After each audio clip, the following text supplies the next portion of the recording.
Sounds of Stadia podcast, your weekly podcast where we round up all the Stadia and gaming news that goes on in the world and brings it to you condensed into a lovely hour or so long show. Thanks for joining myself, Chris, and my lovely co-hosts in the queues once again.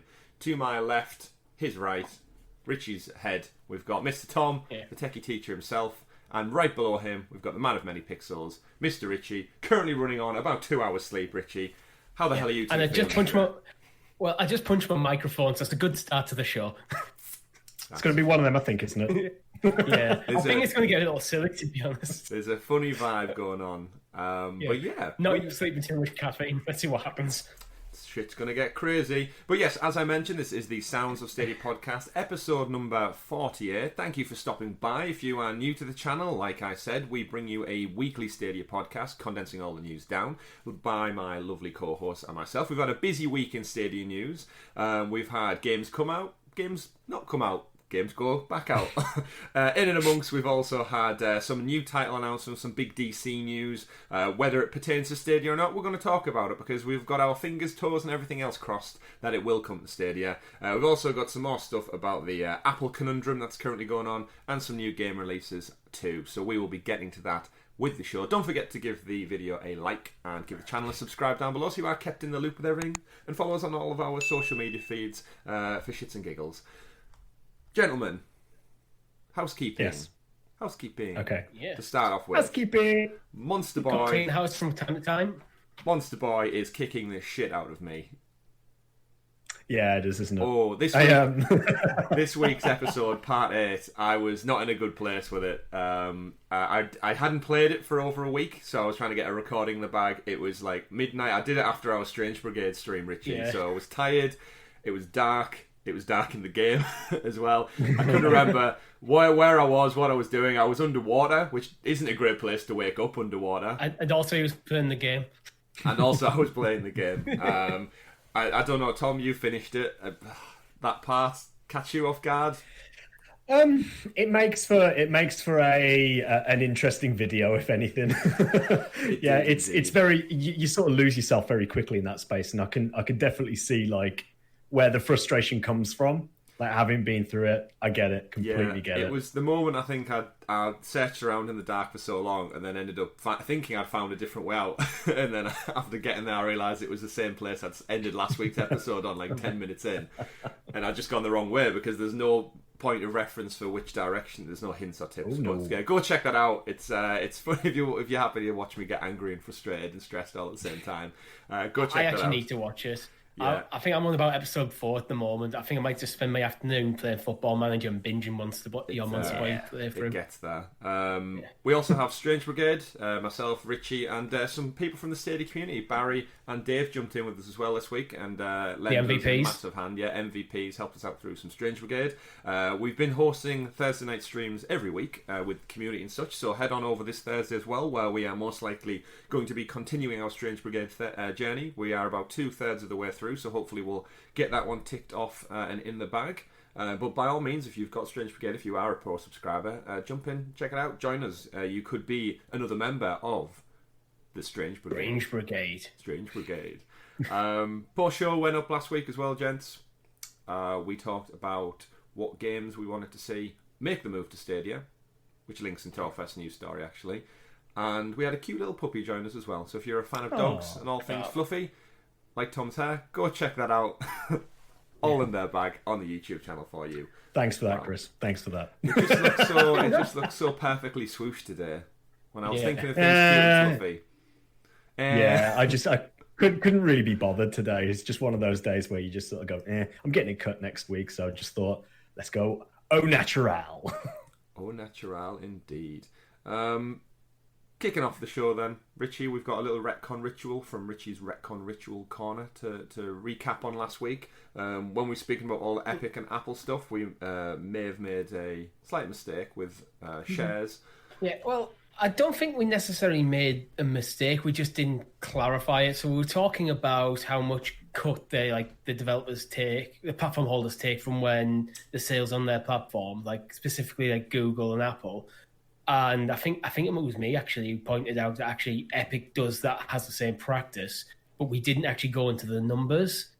just as a point of clarity, Kelper in the YouTube comments pointed out that Apple and Google do charge a 30% tax, basically fee of it, where Epic only charges 12%. So it's quite a significant drop off. So the rest of the money goes to the developers and publishers, etc. Right, that's how Epic started getting people moving over the store, isn't it? They've took less of a cut, so developers and stuff are more likely to go there first because they get more money. So it makes perfect business sense, just undercutting your competition. So thanks for clarifying that in the comment section. We do try and keep things as factual as we can, but at the end of the day, we are just three British fools trying to bring you some Stadia news stories. So thanks for helping us out, keeping us honest and straightforward. By all means, leave a comment if we screw up in the future too. About anything, just let us know.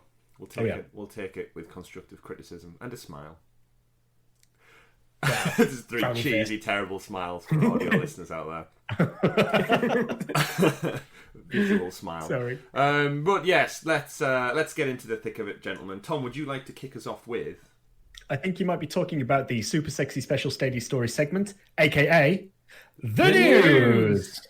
I wasn't. I was really talking about that. I was. There's no other segments we go into. If anything, the show could actually just be called the news because it's what we spend the most of the time. But yes, it is the news, and hot off the press from yesterday, from the DC Fandom event, which, by the way, didn't quite vibe with the digital dome that they portrayed. If you've not checked it out, definitely head over and check out the DC YouTube channels and stuff. They decided to get all of their employees on a big green screen and put them in this kind of fictional sports arena dome, which in theory I could see why they thought it would work.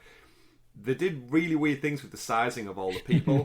I think at one point they had Gal Gadot and Chris Pine, everyone on the big screen talking about Wonder Woman, and they had just these tiny little presenters who looked like ants just at the bottom of the screen, and it was kind of like, I would have rather just watched the scaling was out or something. Yeah, but it feels like they did it on purpose. Like you're watching it on a big sports board, and for better or for worse, it was just a bit odd to watch stuff be delivered in that medium, whereas we're so used to just your traditional, it could have just zoomed in on Gal Gadot, cut back to the co-host, or did a split screen, but... Maybe they're doing that thing that they do in anime, where like more powerful characters are just drawn bigger. Maybe, yeah. Giant Wonder Woman in tiny presenter. But, you are nothing to me, mortal. But that does bring us, as I mentioned, to our first story of the week. We've got everything crossed that this is going to make its way to Stadia. We've said on previous episodes that there was a WB logo up on the stage with Phil Harrison way back when, it will be over a year ago when they announced their partners for Stadia. We are yet to see any fruit from this relationship drop off the tree as of yet. So, hopefully, again, I hope I'm right in thinking that the games coming from WB going forward will be making their way across to Stadia. So we got two big DC announcements. First up, we got to see Gotham Knights from WB Montreal, which are the developers who did Arkham Origins. They basically brought us out a gameplay teaser trailer of some co-op footage, and essentially in the game you take place in Gotham City. Batman is no longer with us, or Bruce Wayne is no longer with us, and you are part of a 4-person team. It was Robin, Batgirl, Nightwing, and Red Hood, if I'm not mistaken. Yes, that's right. And you basically take the streets of Gotham to kick crime in the ass and fight for Batman's justice, I guess. You both have a chance to check this trailer out. Or this footage, I have briefly watched it, but I'm a little behind on my news this week. Is that because you're hungover and tired? Yep. I mean, what we've got to respect here is that the footage they showed us is only of pre-alpha gameplay, so it's not quite, it's one of these things that we see once again. It's like an E3 pre-demo, really. It's not representative of the final product, but again, it's pretty cool. It's going to be very interesting to have a Gotham set game that's not centered around playing as Batman and playing as, I don't want to call them the lesser known characters, but they're the ones who often don't get the focus. Usually, they're more like the sidekicks. I mean, yeah. Well, there's two incarnations of Robin. Yeah, the sidekick. Yeah. Maybe they should get smaller as well, Richie, as they go down, so you get to a genuine size of a Robin. So we saw some gameplay. again, I think when you're saying there about pre-alpha footage, I think that art style they've always gone for from the Rocksteady games with Gotham is I've held my hand up many times and said the Arkham games still hold up to this day because of that almost cartoon aesthetic they've put on everything. Even with it being pre-alpha, I don't think this will get any shit about looking bad in comparison to what Halo did because they're going for totally different stylized approaches. That didn't cross my mind once, how it looked. The biggest thing, and unlike Halo, they're not doing lots of close-up shots of terrible faces. That is true. But in regards to the actual game itself, I'm excited for it. It looks interesting. It looks fun. They did say you could play it as single player or co-op. So essentially, it looks like you can play. You'll have two characters in any party at any given time, and by the looks of it, you can kind of interchange between who you play as. Or if you are playing with a friend, you can just basically take a character each and swap them out. So there might be like two stories maybe going on at once, and they converge for certain missions. It does give me Avengers vibes from the upcoming Square Enix Avengers game, but you're obviously playing as different heroes from a different franchise. Disappointed you don't get to play as Batman. It swings and roundabouts, isn't it? Yeah. Do we think he's dead? Really? Ooh, I mean, that's what they allure to, isn't it? But it'll be interesting if they throw that in as a killer plot twist. That could be like a big part of the story arc, of like finding out what happened to Bruce Wayne. It could be a case of he's presumed dead. Yeah, so we should point out as well as in the later part of the trailer, it does tease the Court of Owls as well. There is some villains show up with owl masks, and it shows you kind of all their cages strung up in their lair. So that's been teased for some time. The Court of Owls storyline from the comic book series. It looks like that's going to play a central part, so my guess is you're going to have to kind of break their secret, shadowy crime syndicate thing they've got going on, ruling Gotham from behind the shadows. Again, like I said, Batman, I feel like he has to be a playable character. It's almost similar in vein to the Avengers game, where they have Captain America front and centre of the team, but apparently he dies. You're telling me I'm going to play that whole Avengers game without being the usual leader of the Avengers, even though he's got a moveset, he's got his skills, he's got the different variation suits. You can't tell me I'm only going to play as him for like a 10-minute window and then he's out for good. There's got to be something going on. I know they're not putting it on the marketing material. My guess is once the game's out and the storyline for both these games is kind of like a bit more known, you'll see memes and stuff about and news articles about Batman's in it. I think there's going to be a lot of speculation over Batman, but I kind of hope that they don't have Batman. I think Bruce Wayne should be in it, but I don't necessarily think you need him as a playable character as long as the other characters play well. Because these are well-established characters within the DC lore, have rich backing. So I don't think they often get enough time in the limelight as well. They usually get overshadowed by the Bat. Yeah, really. Yeah, it's because they're designated as sidekicks, so they're always going to be overshadowed by Batman, which is kind of why I hope he's not in there. Give them the 15 minutes of fame. Yeah, the character room to breathe. I'd almost like to see, basically, as I mentioned, maybe part of the story arc is the hunt for finding out what happened to Batman, what happened to Bruce Wayne, and maybe you find him just like an older Bruce Wayne. He can't fight, but becomes almost like a mentor figure or something. Like the Beyond TV series. I almost feel like while they're going with, I like the idea of them going with the Gotham Knights. I almost feel like this type of game and looking at that sort of like Avengers-esque approach could lend itself well to like the Titans per se, in a way, as having that sort of dynamic rather than making it more so, specifically characters from the should we say like the Batman universe. I don't know how to exactly classify it, but these are obviously all directly related to Batman in some way.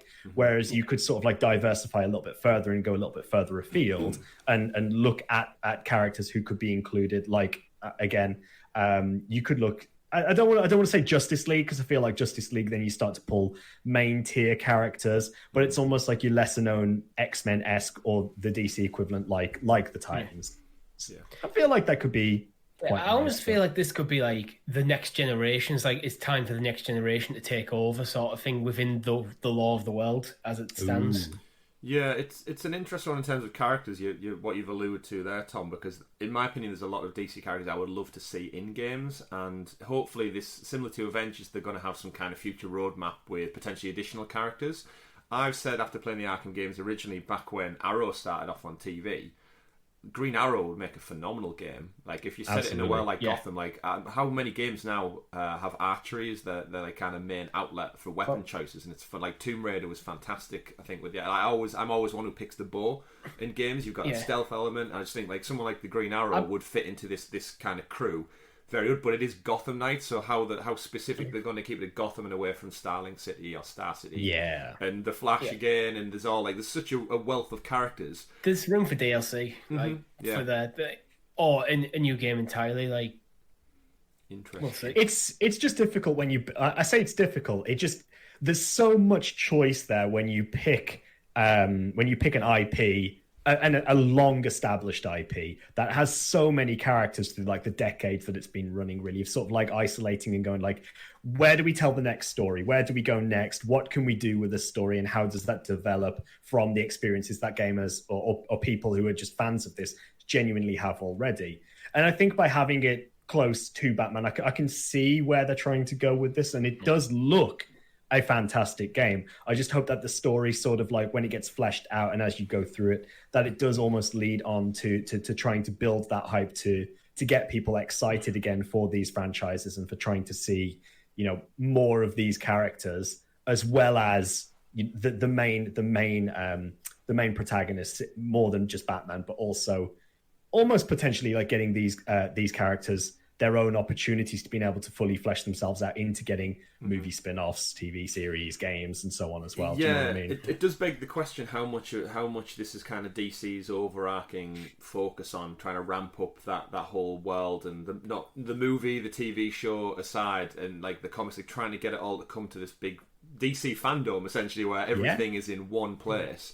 And you're right, Tom. It feeds into other mediums like quite easily. So is this game a pedestal for them then now to branch out into their own shows? We've seen Batgirl get her own TV show on from it's like the same people who do Arrow and Flash and what's it called, the spin-off one with all the Legends of Tomorrow as well, which I did watch the first 2 seasons of that. That's a thing still going, I believe. But yeah, we saw that branch out there, so it is interesting to see what goes behind the scenes with, is this DC's agenda, is this what WB wanted to work on? Is this game going to even be regarded as part of the Arkhamverse? Because we've seen Rocksteady totally ignore the Origins game, which they made previously. Well, that was actually what I was going to ask you, Chris. Do you think this is like a direct sequel to, was it Arkham Knight, the last one? Arkham Knight was. They've said the game we're going to talk about in a short while as well, the Justice League Suicide Squad game, they've said that is a continuation of the Arkhamverse. So there will be story beats that happen in that game that do follow on from the events of Gotham and Arkham Knight. How that plays into this, I haven't read anywhere they've clarified, but you would like to think they're probably trying to keep this separate. If this seems to be their Avengers ever moving live, I don't want to say game as a service, but it seems to be the way you have your friends playing, it's co-op.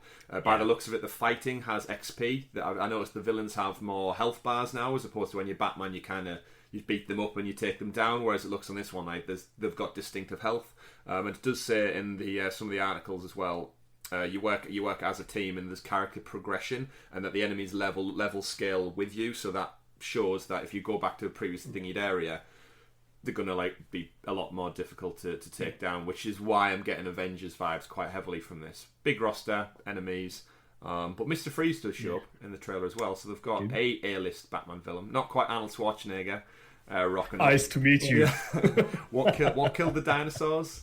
What does he say for that one? The Ice Age. I'll send you to the cooler. Chill. I'm leaving. Sorry. Yeah, that was a moment in time. Arnold Schwarzenegger as Victor Freeze himself. What a casting call that was. Wow. Jim Carrey as the Riddler. Wow. It's like when you look back, there's some great choices. Danny DeVito as the Penguin. Such great choices. They just really didn't make true on them, unfortunately, with George Clooney. The problem is, they had about 4 or 5 villains in that film. It was, yeah. It's definitely the first. They did it well before Marvel did. Forget Avengers. We had all those Batman villains on the one screen at the same time with a Bat credit card to boot as well. And some Bat nipples. Let's not forget the Bat nipples.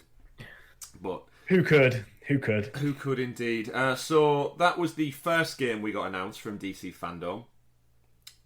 Again, excited by it. I'm hoping there's potential to play as Batman. Being a Batman fan, I'd like to see it there. But the other game they then moved on to and announced, in and amongst some new movie trailer reveals, was from Rocksteady, so from the Arkham game creators. After many, many years, I think we said last week, Arkham Knight was the last one to come out in 20... Did we say 15 or 16?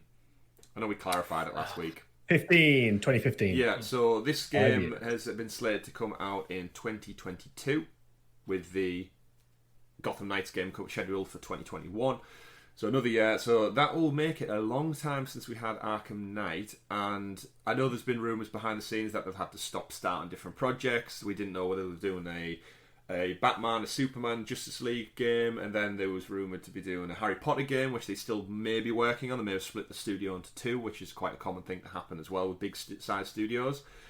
But we got a teaser trailer or reveal trailer. It wasn't in-game. It was just a cinematic one. It is Suicide Squad, Kill the Justice League. We had the title leak, I think, last week, or it was teased last week with the head target on Batman, on Superman's head. Sorry, we got a big reveal. It shows you Harley Quinn, King Shark. It's going to be Tom's favourite, King Shark. I can tell already. Captain Boomerang and Deadshot himself as well. Not Will Smith, but it was Deadshot. And they're basically rocking through sun-baked Metropolis. And they're jumping from rooftops, killing some generic bad guys who have kind of purple glow to them. And Superman basically shows up when they hunt the target, and Superman is not looking well. He's got purple eyes. He fries a guy to death using his laser vision. And he's the Suicide Squad's target, as the game suggested, is Kill the Justice League. So we didn't see any gameplay. We saw some witty banter between the characters, some funny Australian slang being flung around, which I'm sure makes every Australian cringe out there. I've seen a few comments going like, how have they not got an Australian accent nailed by 2022? But then again, we laughed last week about Strange Brigade and the 1930s British accent. It grows on you, though. It grows on you. It does. And I think Penguin is British. I believe Nolan North voiced him in the, of course, because he voices everyone in the Arkham games originally, and he was a Cockney Londoner, as with everyone else who was British. But we didn't see gameplay. However, this is a different game. This one, as I mentioned, does follow on from the Arkham games, and it looks like we follow Amanda Waller's Suicide Squad on a mission to kill the Justice League. What do we think of this one then, in comparison to Gotham Knights? It's hard to know. We don't really know what the game is yet, to be honest. It is hard to say. I sort of feel like it's probably going to be a very similar style game. Yeah. Maybe more so similar to, I don't know, maybe because it's a Rocksteady game, maybe it's going to be a little bit more like... Actually, do you know what? No, considering the characters, I was going to say it's going to feel a little bit more like the Arkham games, but I don't think it will be. I think it'll be a stretch away from that and a bit more of a feel of something like the Avengers, the sort of like co-op-esque, up to four players at a time, strolling through areas, hunting targets, killing random cronies, collecting collectibles. Do you know what I mean? Like, it's going to be that sort of game. Kind of excited. I say I'm excited for it. It's a game that'll be on the list for sure. So one thing we do know is you can actually switch between the characters at will. So I'm assuming that's more if you're playing in single player. So it's probably more party based rather than pick your load out, jump in. Mm-hmm. Yeah, so it has been listed as like an online co-op game, but you can't. They've already came out. The directors came out and said it can be played entirely single player or multiplayer if you wish to. And like I said, it does carry the story threads of the Arkham series over into this one. Without seeing gameplay, it's hard to kind of visualize what it is. Yeah, I don't know how you two feel about it, but are these games too similar? That's what my thought is. Yeah, they do seem very close. To be honest. Yeah, the read on it is we've got one game where you play as Batman's team and one game where you play as some kind of Suicide Squad. Yeah, but without seeing gameplay, based action, probably action games that have you can either play a single player, co-op, online. It's like. Mm-hmm. Yeah. Yeah. So imagine if this ultimately leads up to some sort of crossover between them as well. I mean, it could if they'd acknowledged WB Montreal's work. They could be part of the same universe. But actually, funny you should mention that because the continuation of the Arkhamverse is in Arkham Origins. Deadshot was a villain you fought, and he was not the same Deadshot we see in this game. So they are either blatantly just ignoring Arkham Origins once again because Deadshot's in the Suicide Squad game as a different character, but he's named the same, so it's not the same continuation there on that front. It does beg the question though, DC has a huge agenda for pushing Suicide Squad, right? They've got a new movie reboot coming out with James Gunn of Guardians of the Galaxy fame, and now we've got another game as well. The problem I have is they're just trying to jump straight to Suicide Squad. Well, I feel if you look at what Marvel did with the MCU for like the main cast, they introduced them one at a time before they had the big ensemble. So you already knew the characters in that universe.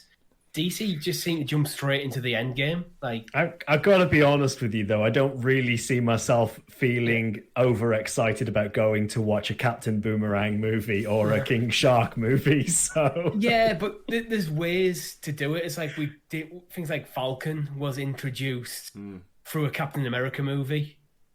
True. So it's thinking about, okay, we don't think this character can hold his own movie.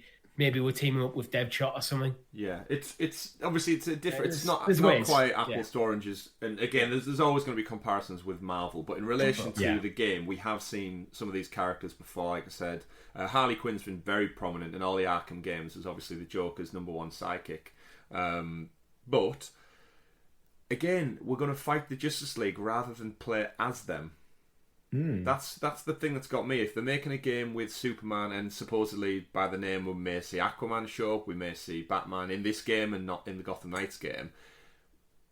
As a fan, I want to play as them, not the Suicide Squad. I don't want to play as Harley Quinn with a mallet. I don't want to play as Captain Boomerang in a shark with a machine gun. Like, it's cool, don't get me wrong. I think Captain Boomerang could be fun. Yeah, I mean, again, the premise of the game has me excited. My big takeaway though from both of these after watching both trailers, I've been waiting 7 years nearly for another Batman game, and I haven't got one. And it came out at a DC event, and I've got 2 games now where I'm not playing as Batman. I was hoping for more of that single-player Arkham story. My worry is we've got 2 massive games on our plate here, and they're both online, shared universes with.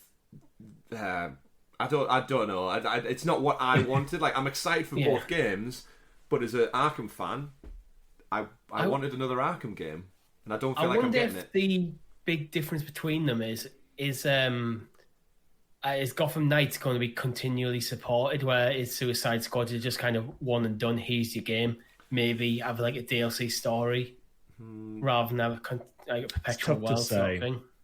I sort of get where you're coming from, Chris. I know you're a much bigger diehard fan of the DC franchise than someone like myself, who is arguably far more Marvel than DC. I dabble in DC. I enjoy like the general lore and the general concepts around it. So I do understand that with Batman being sort of like one of those linchpin characters who basically is representative of DC in general, and with the Arkham games being so prominent as essentially, let's be honest, they're probably the most successful titles representative of DC in the gaming industry as well. Superheroes compared to until Spider-Man, they were the benchmark for a superhero. They were the echelon essentially. Like, as you say, they were the pinnacle of what you had to strive to achieve. So I understand your sort of like disarray about like your feelings. There's a little bit of a weird discourse going on here. I sort of get. Yeah. I think it probably might be mitigated a bit if they focused on a single character from like the main like character list. If it was like Green Arrow or someone, like, yeah, we're done with Batman, but we're going to continue the story this well by, we're going to go to Star City, you're going to play as Green Arrow, and it's going to reference the events of the Arkham series. Yeah, I almost sort of feel like game developers, well, I can't jump on the bandwagon of really saying like they don't listen to us, because that's clearly not true. Yeah. But it almost seems like that the focus has been so far detached from the single player experience now that everything has to be centered around multiplayer or like having the ability to being able to co-op with your friends and so on. And I feel like by focusing so heavily on that we lose that storytelling core of what a good game really is. And I worry that with these that we're going to lose that. Yeah, the more features you put into the game, the more dilute the individual features come. That's just the brilliant thing of a single-player story-based game where you're focusing on one character predominantly, is you can just fully experience a game as that character. When you've got 4 or 5 characters and you got always going back to like a world map where you got to play through this mission, the story I think sometimes gets a bit fragmented. The problem from there as well stems that the more characters that you focus on in a multiplayer game, the more their stories are going to get washed out as well. So you don't actually even get to build those characters in any way whatsoever. It's in terms of gameplay as well. The more the gameplay, the less depth to the character you actually get. Yeah. It's definitely one that's got me thinking or feeling, like you said, Tom, a bit uneasy about it. I trust Rocksteady completely because they've not let me down with these games so far. I just do hope it is, like you said, Richie, in the vein of storytelling. I felt like Batman playing those games. I was a detective. Yeah. I did my weapon upgrades. I had my relationships. It was dark and it was gritty and gloomy, and I felt like I was at Arkham or in Gotham and such.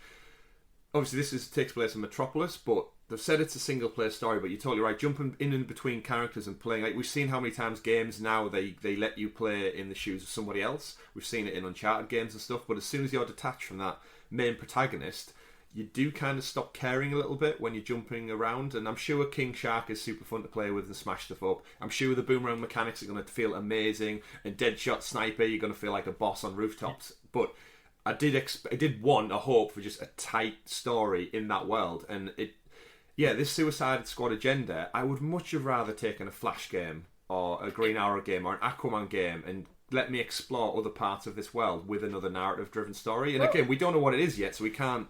I don't want to criticise too much, and I am excited for it, but I kind of wanted something different. I would have been happy even with like a Harley Quinn or a Deadshot game. Yeah, I'm playing as the villain, but that could be an interesting perspective. And if you focusing in on one character predominantly, I don't know, for me, just you always seem to get better stories that way. Either way. I mean, we are prejudging this quite a lot here. Yeah, I was going to say either way. We have no idea what this game is. Yeah, either way, we're just being entitled gamers, aren't we? This is not exactly what I want. Review bomb it. Review bomb it. No, super excited in a nutshell. But we laugh, it may not even come to Stadia, so haha, jokes on us.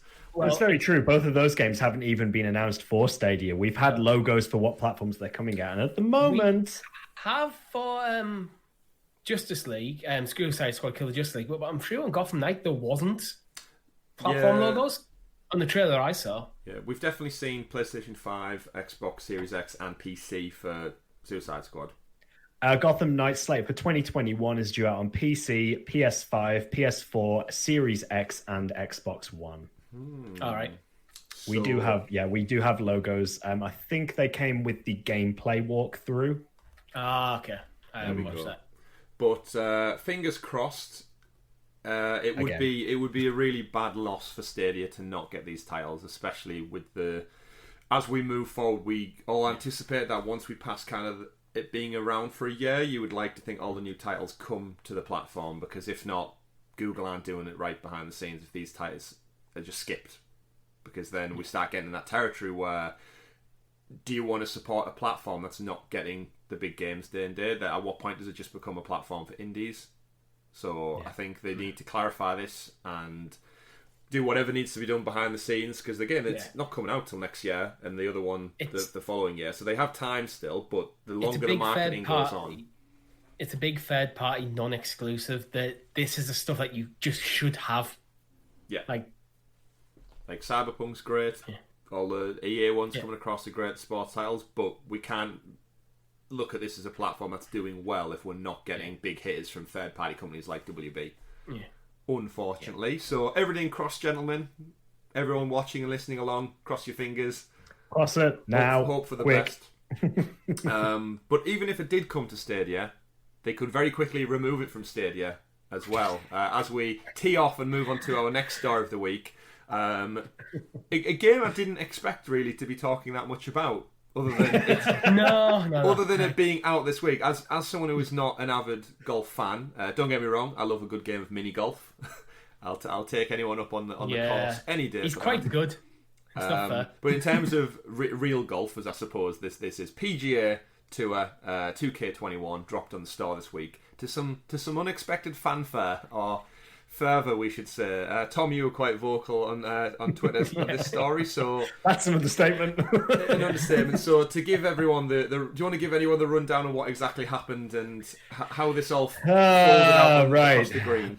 Yeah, so earlier in the week prior to the game actually being released, we received an image from 2K, actually from the official PGA Tour 2K21 Twitter account, clarifying release times globally of when we could expect the game to actually drop. So there was a separate category for some platforms and a category that specifically addressed sort of like the Xbox, Stadia, and PC. And now what I should emphasize at this point is it did specifically say Stadia. And we were given a release time of 5 a.m., and that was on the 21st. So on Friday, just gone, the 21st of August, we should have received the game at 5 a.m. British time. So 5 a.m. rolls around. The game doesn't come out. A few hours go by. The game is still not out. Eventually, 2K support release a tweet that says, sorry to say, but the game will be now coming out at 5 p.m. No explanation why. The game just didn't come out. 5 p.m. rolls around, the game does come out. Only immediately, it's plagued with issues. So the game gets taken away from the store, even though people have purchased it and can't actually play it. They're just presented with the initial loading screen, and then it comes back again. And we go through this like, weird cycle where the game was supposed to have come out, it didn't come out, it then comes out, it then gets taken away, and in the meantime, there's no real communication as to what the hell is going on. No word from Stadia, the official Stadia team. No word from 2K support other than, here it is, now it's gone, now it's back again. And it just felt really, really messy. Yes. Yeah, it's a golf game. It's like, it caused so much discourse. Oh, wow. Yeah, it seems like someone's fucked up in the background and they're probably not even sure at first what the problem is. So they're probably scrambling trying to fix it. So problem number one was that it should have said PM on the schedule, not AM, and someone's just got their time. As someone who quite often gets time zones wrong, clearly, it should have probably said PM from the get-go. In terms of communication, I'm right in thinking we got all of this messaging from the PGA Tour Twitter account and not the Stadia account. Yeah, it wasn't even from 2K. It was from PGA Tour's account. So whoever was the social media manager or the communicator from the actual video game release, essentially. Okay, interesting. So it's probably something like Google weren't aware of until people started like getting angry at them. They're probably like, "What's going on?" Yeah, I mean, can you someone ring the 2K guys and figure out what's going on? At the time, I was very sort of up in arms about it. Like there were several of the content creators online very vocal about sort of like the discourse that was going on and being a little bit of finger pointing and blaming going on. I know that Brian over at Club Stadia, he'd scheduled an event to be taking place when the game launched. He'd had a tournament planned. Now, obviously, because of the game not coming out at the time, he then couldn't do that, so that was scrapped. And obviously, that just that sort of doesn't really sit well in the mouth. It like doesn't taste very good. Well, even if you're not making content, it's like you've planned to do something based around the information they're giving you, but they're giving you the wrong information. Yeah, it's pretty shoddy.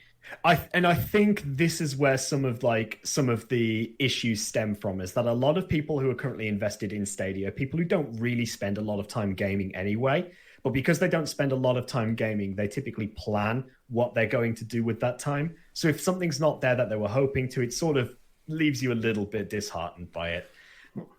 Yeah, I saw a few things online around like people like gaming as a hobby. People do take time off work even to enjoy these things. If you are a big golf fan and you've been waiting a year for this to come out and you've been excited, and again, we talk up Stadia all the time about having a clear roadmap, because you said, Richie, gaming is an expensive hobby and people like to know when they need to spend their money, when they can. And the benefit we're always told from day one of Stadia is no uploads, instant play anywhere. And then putting out to the public live at different time zones or the wrong time, and then it's been broken to be pulled with no communication to then go back on. It doesn't. You're right. It doesn't sit well with people, rightly so, because you've hyped something up, right? Imagine if this happened with Avengers next week when it drops on the 4th. Not next week, the week after when it drops on the 4th of September. If everybody else on the other platforms, PlayStation, they're playing it because they got the physical edition delivered by Amazon. They downloaded it because you can preload games, remember, on Xbox and PlayStation, to be ready to go bang on midnight when that date comes round. Stadia is supposed to alleviate that stress with the game just being there to play, and it disappearing from the store is a very interesting thing to do, to pull it completely. Not even with a placeholder to say we'll be back, maintenance will be back shortly. But you're right, for things like schedule and for Brian and other content creators who not only were they probably looking forward to playing the game at this time because maybe they weren't at work for the day or they took an early afternoon or something like that. It's a curious one, and it's something that definitely needs fixed. It's a 12-hour time gap that they got wrong in their publishing materials as well. It's entirely possible someone's been at work all day looking forward to getting home, trying this game, getting told no, it doesn't come out till like in the midnight or something, whatever, depending where you are. It's like, well, that's my evening ruined, really. I think, let's be real. I'm not going to use this. I'm not going to use this episode of the podcast to stand on it like a soapbox and proclaim, my thoughts about these things. I've been very vocal. That's what I use my Twitter account. Yeah. But what I think we can't really become complacent with issues like this because yes, accidents happen, yes, mistakes happen, but we are the consumer of a product, and money talks at the end of the day. If we do not stand up to show our concerns about issues, then these things never really get dealt with. They just sort of get swept under a rug and we move on, and it'll happen again. So I did tweet out to say that, sort of like hypothetically, just imagine that you are waiting for the next game in a series that you're really looking forward to. Let's say that they do announce a new Arkham game, Chris, and they give you a release date for that game. You get to that release date, you go to the shop to pick it up or you buy it digitally, and then you find that the game isn't actually there and it's not going to come out until 12 hours later, or not even 12 hours later. Let's even push that boat out a bit further. It's not going to come out for another week. You're going to probably be a bit pissed off that nobody's communicated that to you. Because you have set time in your life aside to being able to deal with that, in being able to go out of your way to get the game, to want to sit down and play it. Based on the information they have given you. Yes. Let's say you book a week off work to actually play. I mean, I'm gonna hold my hands up and say I've done that before for games. I've taken time off work for games. But let's say you take some time off for a game and that game doesn't even come out and nobody even bloody communicates as to why. That can't be acceptable. Like that, under no circumstances can that be acceptable. It's the base. It's the basic kind of social contract between the game, who's selling the game, and who's buying. It's like, you tell me when it comes out, I'll give you my money, and it should be there. Yeah, it's the absolute basic thing. Is like if you could walk into a supermarket and then pay for some milk, and then they get told, "Oh, we'll deliver the milk in 2 weeks." Now, again, yeah, I'm just going to state at this point that while it wasn't really clear who is at fault here, it does tend to be leaning towards it being 2K's issue as opposed to Stadia as the platform. Stadia, the platform, can't be held responsible for publishers not communicating these things. I've got a feeling they pushed live the wrong version or something. Potentially. And it could purely have just been a mistake, as Chris said before. It could just have been a 12-hour gap. They went with AM rather than PM. It could just have been that. But then when you roll around to the PM and the game comes out and the game doesn't even work on the platform, it's almost like, well, you even had an extra 12 hours to deal with this, so what the hell are you doing? Maybe in that 12-hour period, they were planning on uploading the final version of the game, and then someone's got their wires crossed and just pushed it live because of the press release was wrong. There's probably a few minor issues there that have just built up together. Yeah, but I think you're definitely right, Richie, about it being a social contract, and we rightly so. We are allowed to be upset or angry or unhappy with it all, because any instance in our lives where we do anything, if you don't get what you're told or what you promised, your example there, Tom, I thought you were going to say when you bought the game physically, imagine getting home and the disc isn't there. And there's a message saying the disc will come in 12 hours. This will come in 12 hours. Or even just anything. Like, we've all been to a takeaway or a McDonald's and we've got home and opened the bag and the order's wrong, and they've either missed your fries or they've put gherkins on your burger or something like that. Something that you explicitly did not ask for. How angry do you get when you order a takeaway and say it'll be there in like 40 minutes then an hour later you still, where's my food? You get so angry. It's first world problems, right? It applies across. It is, and I suppose at the end of the day, we can sit here and we can be like, but it was only 12 hours and so on. But it's like my personal feeling is like, where do you draw the line? At what point do you say, I am pissed off that this has happened? Like, again, I completely get it. It is just a video game. I understand that. It's not like it's the end of the world. But you have to hold someone accountable at some point, because if you do not do that, eventually it could stem to something far worse down the line. It's just as simple as that. Like, it kind of harks to what probably is the wider issue. Why the hell are we waiting till 5 p.m? Why is it not just out bang on midnight like every other platform? If I have a game release on the 31st on PlayStation, it's there bang on 0001, if not the minute before, and it's there to play. Why do I have to wait till 5 p.m. of that day? If, like you said, Richie, if I'm off work, what if I wake up early because I want to dig straight into it? I don't mind that as long as they're clear in the messaging. That's when it comes. But why 5 p.m? For me, that's half the day gone already on launch day. It's like, is Avengers coming out at 5 p.m? Because if I have it on PlayStation, I could be playing that a whole, it's 15 hours earlier and such. So what's the point in having Stadia with no, like, Stadia's supposed to alleviate the install and downloads. But fuck it, if I had it at 9 a.m. on PlayStation, it'd be installed and I'd be playing it. So it's ruining the whole concept of play now. Yeah, it's usually things like come out like 0001 in the morning, like 1 minute past, to make sure that, just to give them that little bit of buffer so they don't accidentally release on the wrong day. It raises more questions, and that's why I did bring it up online as to like who is at fault here, really. But again, as consumers, we're never really going to know the full details of what goes on behind the scenes. The point I want to try and make, just to wrap this one up, is it should have just been communicated. It could have very easily been dealt with by just having somebody saying, we're not ready for launch yet, or just communicate it. Not like down the line and then having to pull it and put it out again. It's just frustrating. It feels like there's a little bit of a fair way to go with this. We will be back. We will be back. We will return. I think they need to iron out those kinks a little bit. There's definitely stuff. Yeah. There's always stuff going on behind the scenes, especially with technology. And off the topic of last week, where we brought to you Apple not playing kind with Epic, and Epic not playing kind with Google, and Google not playing kind with Apple, in a vicious circle of lawsuits, financial turmoil, and not allowing apps being on their system. The story's developed a little bit more, and it turns out Apple, could this be part of the same story, have a cheeky patent, whatever your choice, on 5G cloud gaming as well. So not Stadia specific, but it does link back in with last week's story of them not playing kindly with Epic and being on the App Store, cloud gaming, xCloud and Stadia and such.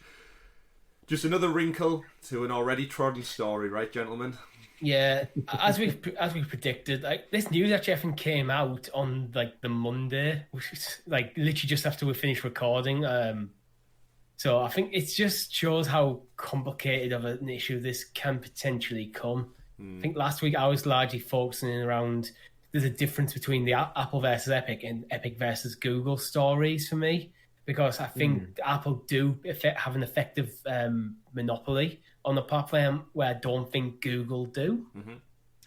I think there's some interesting things to consider with this whole patent that's been applied for now as well, because we know that Chase over from Stadia Talk and This Week on Stadia, he rightfully tweeted out saying, this actually raises a lot more issues now with the whole lawsuit that's going on with Epic versus Google and Apple as well, because by Apple actually applying for a cloud gaming service and not allowing Google Stadia and not allowing xCloud to actually be on the platform, that's actually essentially denying those services from being available on a platform outright.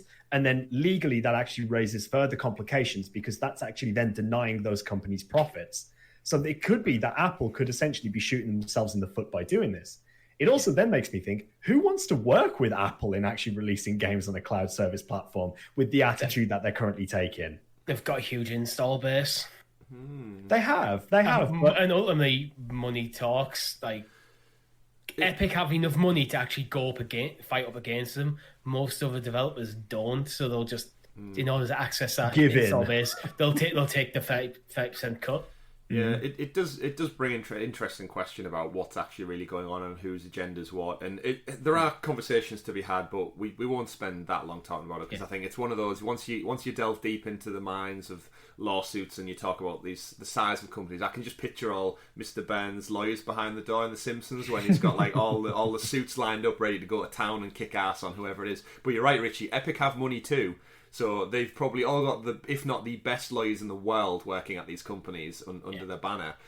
It's an interesting war to be fought on many, many fronts, but it's a weird one because then in the flip side of that, being consumer friendly, if it's Apple's storefront, they're right to deny whoever they want. They don't have to play well with these people. So are they just standing ground on that? Do they actually have something in the pipeline in line with Apple Arcade for themselves to think, or...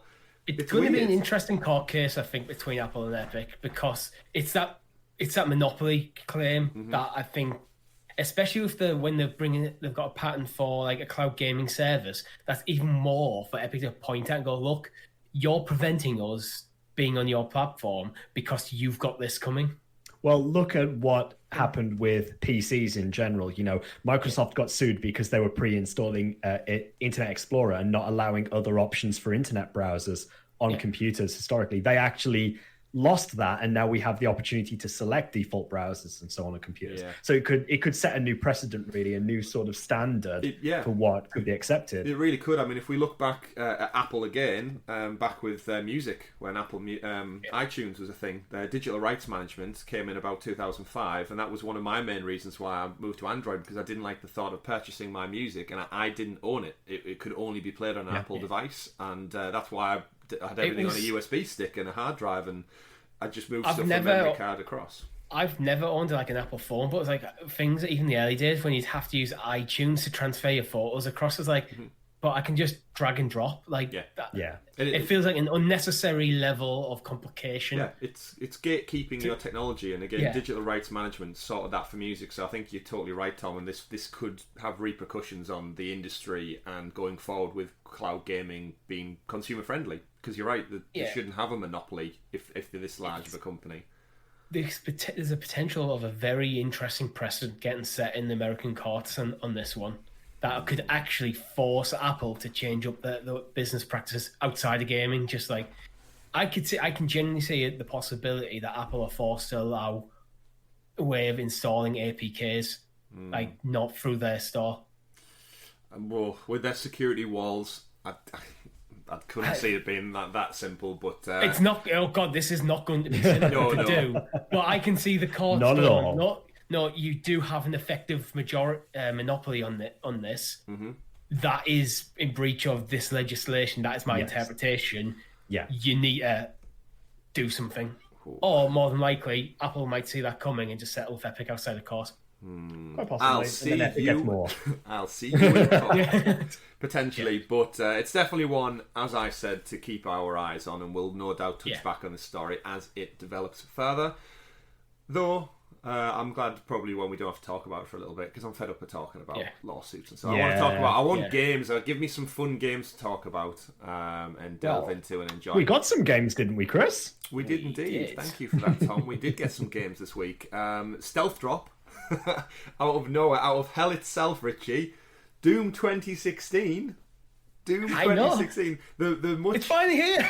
Like, was it last week? No more week? memes. Was it literally last week we were saying about it being taken away from the actual Google Stadia storefront? I was tweeting about it saying, it only took me for actually give up on the game ever coming out for it to actually come out. Yeah, it just stealth dropped. Again, it's one of these weird marketing moves from Stadia. Why wasn't it promoted? Like, why wasn't it promoted? Why wasn't it out before Doom Eternal? Because it was one of the showcase games way back when. And it's just kind of out, albeit at a fantastic price.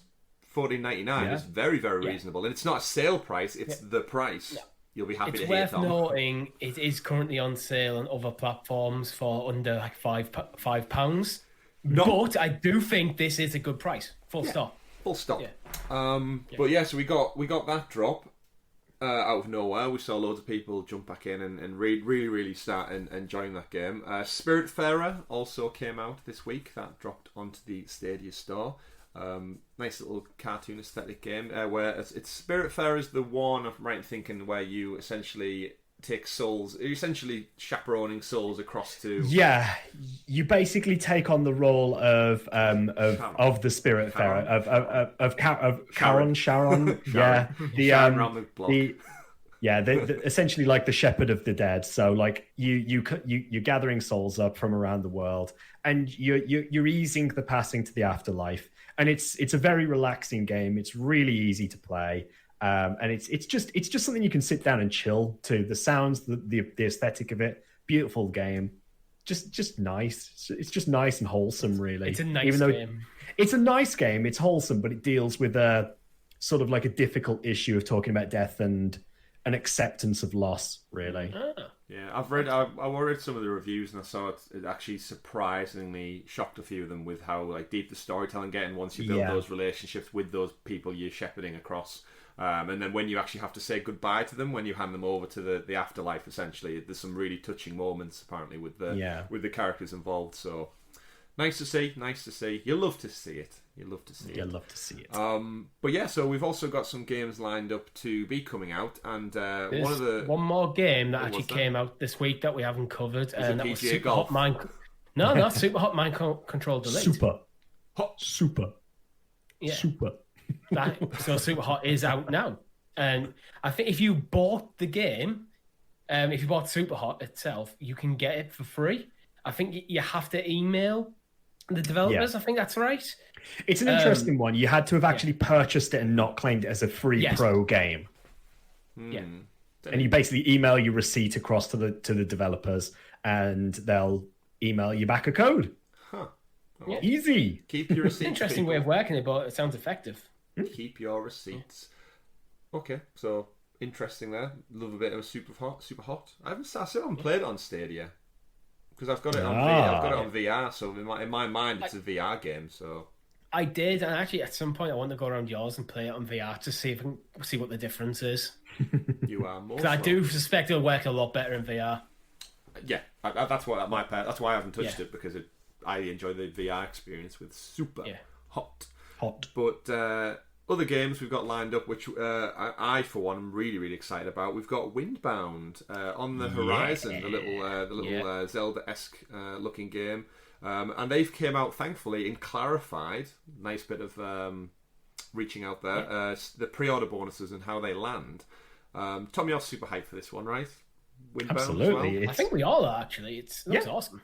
It's going to be, I'm hoping anyway, it's going to have very much like Legend of Zelda, sort of Breath of the Wild vibes to it, really, mixed with a bit of Wind Waker, a bit of like world exploration, a bit of survival, a bit of crafting. You know, there's a lot to it.